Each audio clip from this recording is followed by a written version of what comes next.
పేదరికం సమూలంగా నిర్మూలించే అవకాశం ఉంది. అందుకే రాజశేఖర రెడ్డి గారు, జగన్మోహన్ రెడ్డి గారు పేద పిల్లలకి చక్కటి చదువును అందించి ఆ కుటుంబాలు ఆర్థికంగా ఎదిగే విధంగా, సమాజంలో గౌరవంగా ఉండే విధంగా అన్ని రకాలుగా ఎలా అండగా నిలబడ్డారో మనం గమనించాం.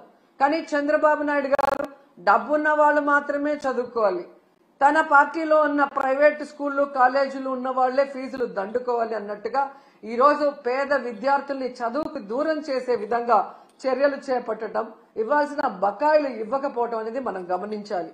అండ్ ఈ రోజు ఫీజు రియంబర్స్మెంట్ అలాగే స్కాలర్షిప్లు బకాయిలతో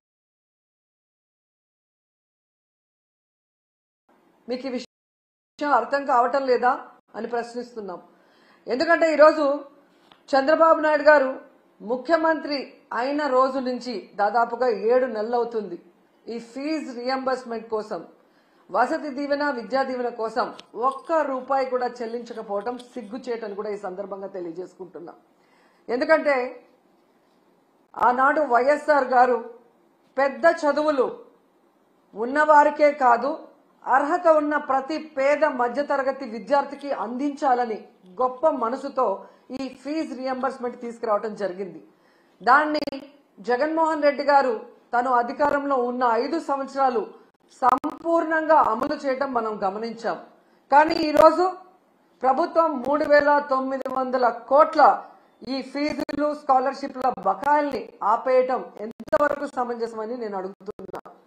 ఎందుకంటే ఈరోజు మీరు చూస్తే విద్యా దీవెన కింద 2,800 కోట్లు, అలాగే వసతి దీవెన కింద 1,100 కోట్లు, అంటే దాదాపుగా 3,900 కోట్లని బకాయిలు పెట్టడం వల్ల కొన్ని కాలేజెస్ లో విద్యార్థులని క్లాసులకి రానివ్వట్లేదు, కొన్ని కాలేజెస్ లో విద్యార్థులకి సర్టిఫికెట్లు కూడా ఇవ్వకపోవటం, కొన్ని చోట్ల విద్యార్థులు చదువుకు దూరవటం చూస్తుంటే చాలా చాలా బాధేస్తుంది. ఎందుకంటే విద్యతోనే పేదరికం సమూలంగా నిర్మూలించే అవకాశం ఉంది. అందుకే రాజశేఖర రెడ్డి గారు, జగన్మోహన్ రెడ్డి గారు పేద పిల్లలకి చక్కటి చదువును అందించి ఆ కుటుంబాలు ఆర్థికంగా ఎదిగే విధంగా, సమాజంలో గౌరవంగా ఉండే విధంగా అన్ని రకాలుగా ఎలా అండగా నిలబడ్డారో మనం గమనించాం. కానీ చంద్రబాబు నాయుడు గారు డబ్బున్న వాళ్ళు మాత్రమే చదువుకోవాలి, తన పార్టీలో ఉన్న ప్రైవేట్ స్కూళ్లు కాలేజీలు ఉన్న వాళ్లే ఫీజులు దండుకోవాలి అన్నట్టుగా ఈ రోజు పేద విద్యార్థుల్ని చదువుకు దూరం చేసే విధంగా చర్యలు చేపట్టడం, ఇవ్వాల్సిన బకాయిలు ఇవ్వకపోవడం అనేది మనం గమనించాలి. అండ్ ఈరోజు ఫీజు రియంబర్స్మెంట్ అలాగే స్కాలర్షిప్లు బకాయిలు తొందరగా చెల్లించండి అయ్యా అని అడిగితే దానికి కొంతమంది మంత్రులు మీరు బకాయిలు పెట్టలేదా, మీ ప్రభుత్వంలో బకాయిలు లేవా అని విచిత్రంగా మాట్లాడుతున్నారు. ఆ మంత్రులకు గాని ఆ ఇతండంగా మాట్లాడే వారికి నేను తెలియజేసేది ఒక్కటే, 2019లో చంద్రబాబు నాయుడు గారు దిగిపోయే నాటికి 2,800 కోట్లు బకాయిలు ఉన్నాయి. ఆ రోజు ఆ బకాయిల్ని జగన్మోహన్ రెడ్డి గారి ప్రభుత్వం సంపూర్ణంగా చెల్లించడమే కాకుండా తాను అధికారంలో వచ్చిన తర్వాత ఉన్న వాటిని కూడా ఎలా చెల్లించుకుంటూ వస్తున్నారో మనం చూసాం. సో ఎప్పుడూ కూడా ఒక ప్రభుత్వం మారినప్పుడు గత ప్రభుత్వంలో బకాయిలు ఉంటే వాటిని తీర్చాల్సిన బాధ్యత ఆ అధికారంలోకి వచ్చిన పార్టీకి ఉంటుంది. కానీ అధికారంలోకి వచ్చిన తర్వాత ఈరోజు చేతులు దులుపుకొని పేద విద్యార్థుల చదువుని దూరం చేసి మళ్లీ ఇతండంగా విచిత్రంగా మాట్లాడటం ఎంతవరకు సమంజసమని నేను ప్రశ్నిస్తున్నా. అండ్ ఈరోజు మీరు చూస్తే ఇది చంద్రబాబు నాయుడుకి ఇది కొత్త ఏం కాదు, మీరు గతంలో కూడా చూశారు. ఎందుకంటే పేదవాళ్ళంటే చంద్రబాబు నాయుడుకి చిరాకు.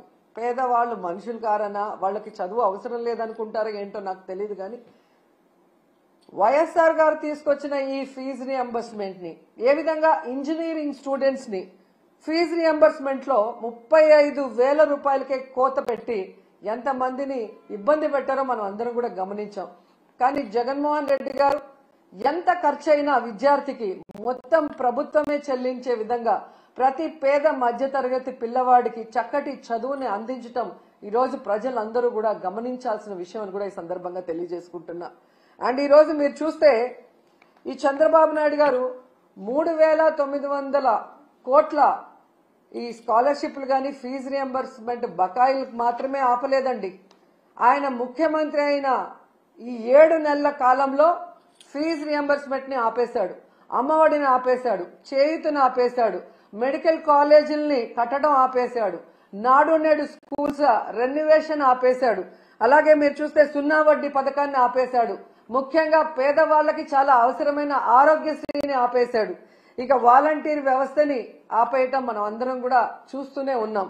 ప్రభుత్వ ఉద్యోగాలకి ఐఆర్ లేదు, పిఆర్సీ లేదు, కనీసం డిఏ కూడా ఇవ్వకపోవటం ఈ రాష్ట్ర ప్రజలందరూ మేధావులందరూ కూడా గమనించాలని కూడా కోరుకుంటున్నాను.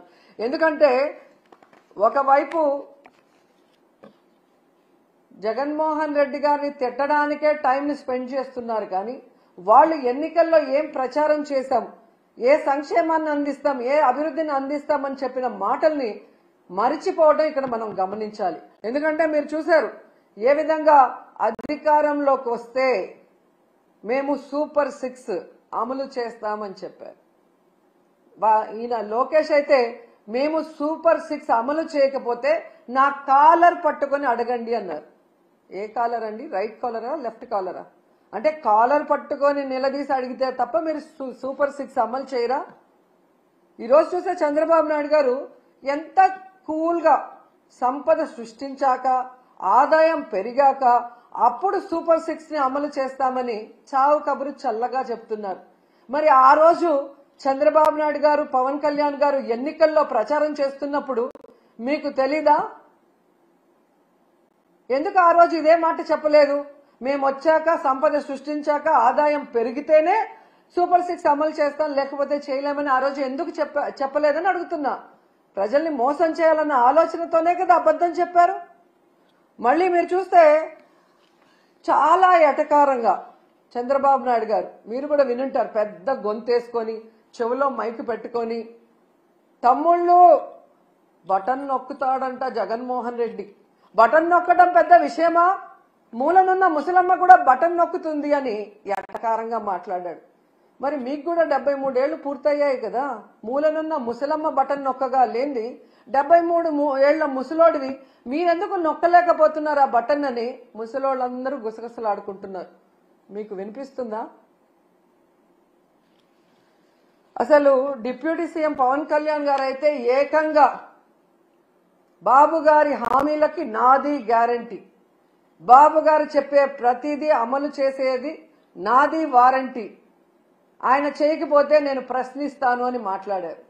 మరి ఈరోజు పవన్ కళ్యాణ్ గారు ఈ సంవత్సరం ఇవ్వాల్సిన తల్లికి వందనం, రైతు భరోసా, నిరుద్యోగ భృతి, ఫ్రీ బస్సు, ఆడబిడ్డ నది ఎవరిస్తారు? మీరిస్తారా? చంద్రబాబు నాయుడుతో ఇప్పిస్తారా?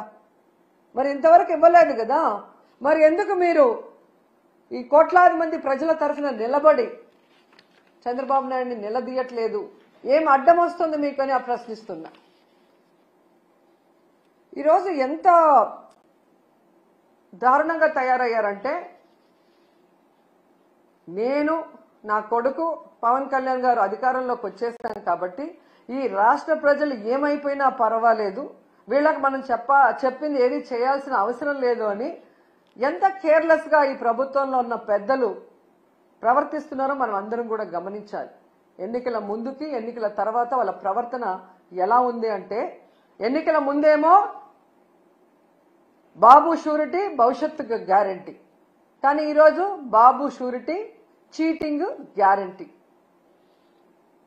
సైకిల్ కోటేస్తే ఫ్రీ బస్ మీ ఇంటి ముందుకే వచ్చేస్తుంది, గ్లాస్ కోటేస్తే ఏ క్లాస్ ఉద్యోగాలు మీకు వస్తాయి, పువ్వు కోటేస్తే పువ్వుల్లో ప్రతి మహిళకి 1500 మీ ఇంటికి వచ్చేస్తుంది, కూటమికి ఓటేస్తే ప్రతి బిడ్డకి స్కూల్కి వెళ్లే వాళ్ళకి 15,000 మీకు వచ్చేస్తాయని చెప్పారు.